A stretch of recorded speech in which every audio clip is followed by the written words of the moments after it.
Hello, I'm Arto Luukkanen and we're having an interview with Tommy Robinson, and this is a former state prison. It goes very well with the territory, and the room itself is a former interrogation room, and we are having a good chat with Tommy Robinson. Very nice to see you here, Tommy. It's good to be here. Yeah. It's good to be in this interrogation room in the basement of a prison. How do you feel now? How do I feel? Yeah. I feel right. Drained. Yeah. Anyway, now the question is, of course, the start. How did the story of Tommy Robinson start from the beginning? So I formed the English Defence League. Yes. I formed that in response to, we had a soldiers' homecoming parade. Yeah. But that was the final straw. Yeah. I was brought up in Luton town. When I was born in 1982, we had one mosque. Yeah. Now, how many mosques are there in Helsinki? I think one or two. Yeah. So if you said to the people of Helsinki today, if you said in 35 years, you'll have 35 mosques. Okay. Every single restaurant will be halal. Your soldiers will get attacked if they march through the streets. There will be no free speech on these issues. If you told people these things are going to happen, what the people in Helsinki would say, that's never going to happen here. Well, that's what's happened in the town I'm from. So when did you become as a champion of this? So in 2004, I organised my first ever protest when I was 21, and I called it Ban the Luton Taliban, because I started researching and I saw these groups in our town, and I saw after the Beslan massacre, that woke me up a lot. I started reading and learning about Islam, about these groups, and this group, who are now a prescribed terrorist organisation, but they weren't then. They were given free rein. They were recruiting in our town centre. They were openly, I think they said 40 people a month were going out of Luton Airport to training camps. And those 40 people that are coming back, it's like the Stockholm bomber, the man who went to Stockholm, he was radicalised in Luton. The fertiliser bomb plot was Luton. The 7/7 launch pad for the bombs in London was Luton. There was another attack last year, there was two last year, people from Luton. Khalid Massoud, the one who Westminster Bridge attacker, Luton. Radicalised Luton. So Luton, that's a whole hotbed of all. Luton was named by the CIA as the central prominence for terrorist attack activity in Europe. Luton. So growing up, I've seen it and lived with it and know the people. I know the people who are converting to Islam. I've watched how the religion is used as a gang. I've seen some great Muslims growing up, some wonderful people who I've grown up with. But I've also noticed, and the reason I've noticed is because Luton is a town of complete immigrants. White English people are the minority. So growing up, my friends were Solution, Jamaican, Italian, Bulgarian. My mother was Irish. All different cultures, all different immigrants. But everyone gets on fine. And then there was one problem, and that was the Islamic community. And from going to school, we had the Muslim playground and the non-Muslim playground. Not the white and black playground. That's not the divide. The divide was religion. And I always thought it was just Pakistanis. I just thought, they're so different. The gang, the culture, everything. Now, if you don't mind, we'll go back to your imprisonment in 2018 May. And the reason why you were imprisoned was that you were protesting out loud against the grooming. What is grooming? What does it mean? Well, it shouldn't be called grooming. Grooming means rape jihad. So by calling it grooming, it sounds like it's something wonderful that you do to a dog or something. You groom a dog. These are young children who have been systematically targeted to be abused, pimped, raped, tortured, with the full knowledge of the state. The state have known this was happening. They actually sacrificed a generation of our daughters at the hands. Why didn't the police do anything? Well, the government reports say the fear of being branded racist. So for your people to understand, if you want to ask how powerful is political correctness, that's how powerful it is. Because the fear of being branded racist, that's how big the abuse and the insult of being a racist has become. That men will stand and do nothing as young children, defenceless girls, are targeted and abused because they don't want to. Basically, what we have in the UK is we have one community, the Islamic community, who, since the Bradford riots, since they rioted in 2001 in their thousands, since they burned cities, since those real prominent race riots by the Muslim community, they don't get told no for anything. Yeah. Everyone's always, the government are always trying to keep them happy. Yeah. So again, even growing up in Luton, we have two-tier policing system. We have one rule for our community and one rule for theirs. Yeah. They do what they want. They do not get treated the same as us. But the question was, the bottom line was that you received 13 months imprisonment because you were showing contempt towards the court. That's what they said. And you were imprisoned. And then you were able to escape because there was this appeal trial and you were released. Now, how is this possible in a world, in a country, where the Magna Carta and habeas corpus, the United Kingdom is the place of freedom of speech? How is this possible? Because we live in a post-free speech era. That's a facade. We don't live with free speech, and in fact, if Brexit gets betrayed, we don't live with democracy. The most terrifying thing from it would be that this can happen in 2018 in Britain. A journalist can be taken off the streets when it's visible he committed no crime. The video was there for everybody to watch. I broke no laws. Yeah? He can be imprisoned in a kangaroo court and 650 MPs will sit silent, and every single mainstream media outlet will actually run articles as to why he should be in prison. That's the terrifying thing. Not the fact that one judge might have made this decision and he might have done, well, in fact, not might have, he done so much wrong. It's the complicity and the corruption within the media. Yeah. That none of them, not one of them, told the truth about what happened in court. And it's all documented. You can go to the court, which as journalists they should have done, and you can get the transcripts, which is what I've done as soon as I can. And they would have proved to the rest, any journalist who looked at it would have known he didn't even get asked to plead guilty. He didn't even get told what he'd done wrong. Yeah. He didn't, none of this. And then they're still hanging over me now because they're saying that they're going to do it again. And even in the sense of that, it's how can not just that happen, but then the complete abuse in my treatment in prison in 2018 in Britain, which no Muslim would ever be held in the conditions I was held in or treated the way I was treated. And that can happen. And people can read and know that's happened and still nothing. Yeah. Now, because of what I talk about. Because of the activity, you've been put in a very nasty situation. For example, you've been banned from Facebook and Instagram. And I've been banned from. I will eventually. Next will be, I think, my bank accounts, and then it will be my phones. Really? That's that's where we're going. So it started off with Twitter. Then PayPal, and there's no reasons. So when Twitter removed me, they removed me because I put a fact. The fact that I tweeted was that 90% of grooming convictions, rape convictions for gangs in the UK are Muslim men. 90%. Muslim men make up 2% of the British population. Yeah. But they're responsible for 90%. That's what, and I tweeted that along with the fact that 30% of the men convicted are called Mohammed. There is something wrong here. Yeah.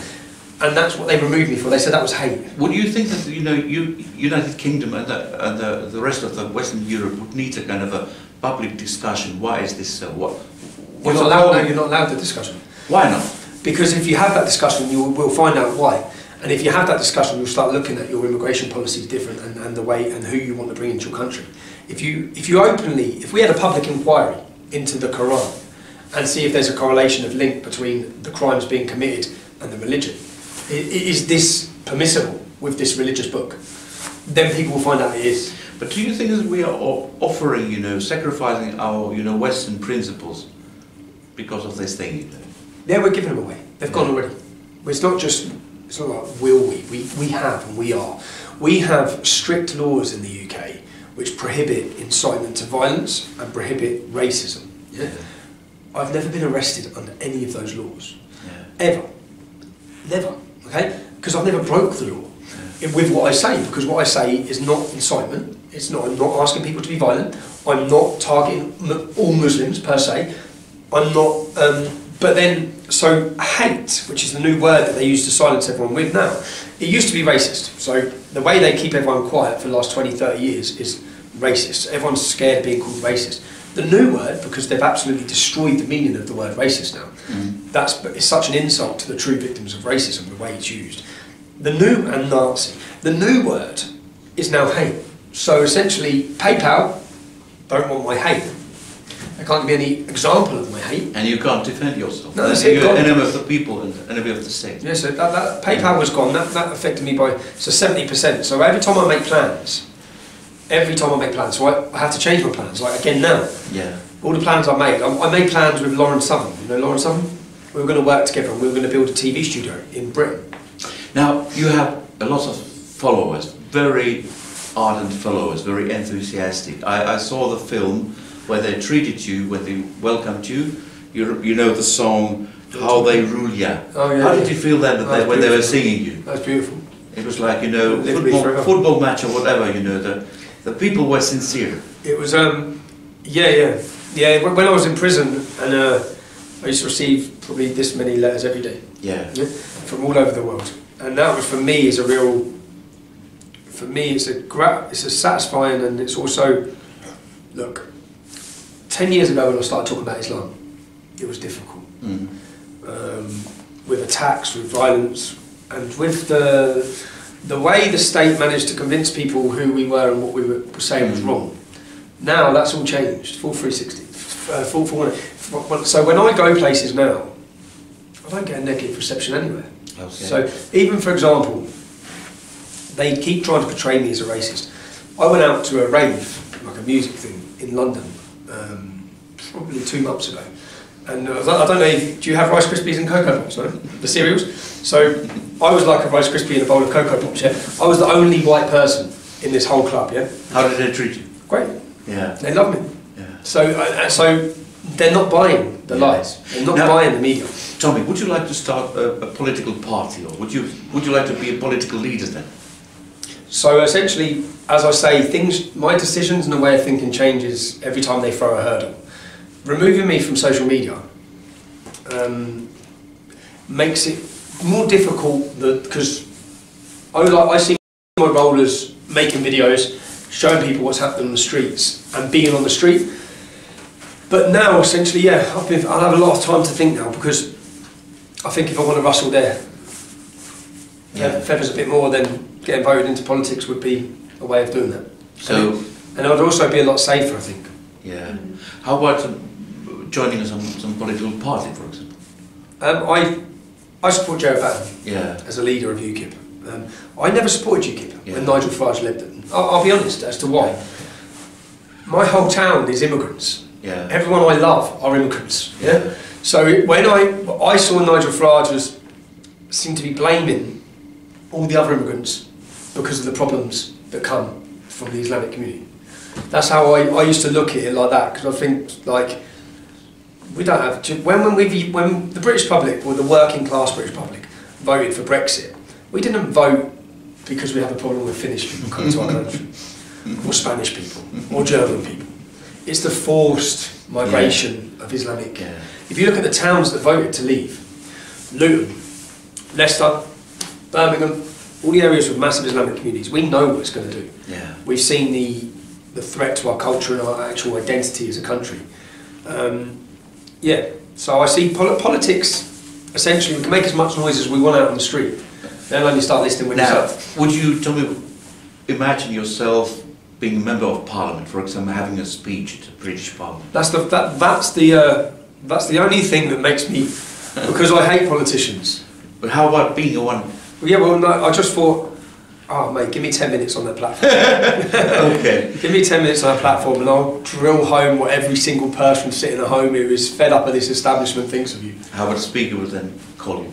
Order. Yeah. Now, the question is then... I don't know if you saw what the speaker said recently. Okay. I'm an obnoxious, repellent, loathsome individual. Really? That's what he called me. Wow. So it was when I saw him say that, because I was invited to the House of Lords, that then I sat there and thought, you know what? I'm going to sit in there one day amongst you. Okay. I'm going to see how you like that. Now, Tommy, let's go now to Finland. Now, the question here in this country, people say that, okay, you are overreacting, you know, that there are no real problems in Finland. And, you know, actually, when 2015 there was this wave of migrants and there were some problems, they said that, you know, these young men are just, you know, worrying their mummies and they are, you know, a little bit violent because they are missing, you know, their families. What would you say? I'd say that you have an opportunity to stop it happening. You do not want to end up, you don't want Helsinki to become like Luton. No. You don't want your daughters to have to be scared of where they're walking and what they're wearing and having to cover up. You don't want the mass rapes or the industrial scale rapes of your daughters, as I believe we've seen in Oulu. Is it Oulu? Oulu? In the city of Oulu. Yeah. Signs that it's happening here already. You, and also the biggest warning would be from myself is just like that. You just look around and think, oh my God, this has changed. But I look at estates in Luton, where I grew up, and all of a sudden I just stand there and when did this happen? But as I look and the whole place is burgers, I think that's happened so quick. Just 5-7 years. And then what we see is being given countries, and we see that, say for example, in Britain, the average birth rate for the Islamic community is 5.6 children. For us, it's 1.3. Yeah. Now, like that, your whole town will change. Now, then your opponents, you have lots of opponents. They, as they said, they hate you. There's a hate campaigns, and they said that you conduct a hate speech campaign. And that you are representative of far-right ideology. What do you say for them? I'll say that these lies. The more the paper, whenever the media take. So what we have is we have these far-left groups who are funded, massive funding. Yeah. They produce reports where they label us and slander us and lie about us. Then the media, working with them, spread the reports and spread the headlines all over the country. Yeah? All lies, and it's like there's no. So whenever they do this, the media now have to turn off their comments on every single thing, because the public, which is why social media has been so good to get us where we are, the public, the monopoly the media had of telling people what to think about people, they didn't realise with social media people can listen to us ourselves. So I always say to people, listen to what I say, don't listen to what the media say I say. So when these groups say about hate, as I said, we have strong laws against hate. I've never been arrested and I've been tried for anything like that. And I would be, if they could, like that. So there's no hate here. And I'd say, and even when they say you do it out of hate, we do it out of love, and that's a love for our country, our culture, for my kids. I want my children to have a safe and prosperous future, the same way that previous generations gave to us. And right now, what we've bred, I don't know about in Finland, but we've bred a generation of cowards, a generation of weak men who are too afraid to speak. Even just to speak, and then your ability to speak now, like we see with the deletion from social media, this topic cannot be spoken about. Okay. Now, two last questions, Tommy, if you don't mind. The first one is that, would you like to conduct a dialogue with your opponents? Would you like to? Yeah. What would you say for them? Yeah, I have dialogue. Do you know, over the years, since day one, I'm a pretty open book. Yeah. So I've always said I'll meet anyone and talk to anyone. And in fact, I've had imams come down and meet me from up the north of England. And I meet them, and do you know what? I walk away and say he's a lovely bloke, because he probably, many of them are. But what their ideology that they follow, if it was implemented in our land, then it's taken us backwards. So I always separate the follower from the belief. Muslims are people, Islam is an idea, and that idea needs criticism and deserves criticism. So, which we have to be free to do. Muslims are people. It's like I watched this gentleman on this documentary that you watched yesterday. He seems like a lovely lad. Yeah? He seems like a nice guy. But he still thinks you should be killed if you leave Islam. Really? He still, so these are the questions. These are the questions that you see. These are the questions that need asking to people. You can think, yeah, he's sound, and then you realise once you ask the questions that you need to ask them. Yeah. Like I've done it with my imam, my local imam in Luton. He's got 14 children with 3 wives. My local imam was on the radio show like this. And the radio host should be the man asking him these questions. Yeah. And I've walked in and said, can I just ask you a couple of questions? Like he's part of, we have a policy in the town called Luton in Harmony. And he was a main key player in bringing harmony to Luton. I said, in your ideal society, the ideal society that you want, yeah, if all of the conditions were met, what would the punishment be for homosexuality? If your ideal society. Okay, and then he kill him. Yeah. So then I said, oh, hold on a minute, because you're in charge of Luton in Harmony. Yeah. Well, we have a gay community in Luton. Yeah. You kill him. And I know you'd kill him. The last question then goes with your ideal society. What would be your ideal society, Tommy, if you could have all the power? My ideal society, so most people, what they think it would be is very different to what it would be. Because you see, I haven't grown up in a white English town. Yeah. I've never experienced that. Yeah. So my fight originally was more against a community who have been treated differently than us. For everyone to be treated the same, which they're not. And then for a Sharia-free, and I look at my children and I look at our previous generations and think about what they sacrificed.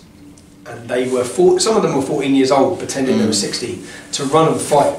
And they run and fought and died to hand down freedom, to hand down safety, to give us a safe and prosperous future. None of us can sit and look at Europe now. None of us. You ask anyone, is it going in the right direction? Terrorism goes up 60% every year in Britain, 60%. We currently have 22,000 Muslims on a terror watch list. None of us are doing our part, none of us. Okay, now, we are now in a formal integration room, if I believe it right, blood has been spilled here. But then I ask you, how important are these two things like compassion and love? What do they mean for you, Tommy? What do they mean for me? Everything I do is out of compassion and love. So that's what I said when they talk about hate. It's like, not hate, but I love it. But I love, I love my children. I love my community. I love my country. I love it, and I want what's best for it. Do you love your enemies also? Do I love my enemies? Yeah. Do you know what? Most. I think many Muslims are naive to the agenda of Islam. Many Muslims are cultural Muslims only. They're born with a Muslim name. But yet they're still told to defend this ideology and this prophet. Then they have to defend it. And when you actually sit and have the discussion with your average young Muslim, they don't know anything about it. I sit and say, but Muhammad done this, and to them they're, what? I said, oh mate, you need to read the life of your prophet. Yeah. You need to understand who he was and the crimes he committed. And they don't know. No, they don't know. Most of them don't. And then obviously the imams like it that way. They're just told. But yet they're still, because of the certain things within the religion that form the brotherhood for them, that you mess with one, you might as well pick to fight with the whole clan. Yeah. It's that, and then the blasphemy doesn't allow them to have freedom. It doesn't allow them to say, like they might sit, I speak to Muslims who I don't believe any of it. But if I said that, I'll be ostracised, even by my mum and dad. So that blasphemy law that's embedded within Islam is the only thing that's kept Islam going all these years. If people were free to leave Islam, they'd all be leaving. And when we talk about immigration, I always say I'm against the Islamic immigration, but one thing I would be for is opening up a British embassy in Saudi Arabia and telling all the women to leave. Because I think they'd leave tomorrow. And you'll have loads of men standing scratching their heads thinking, and why are we left here on our own? So give them freedom. I want freedom, but I want it for Muslims too. Tommy, thank you for excellent interview. Thank you very much. Thank you very much. Cheers, thank you. Cheers.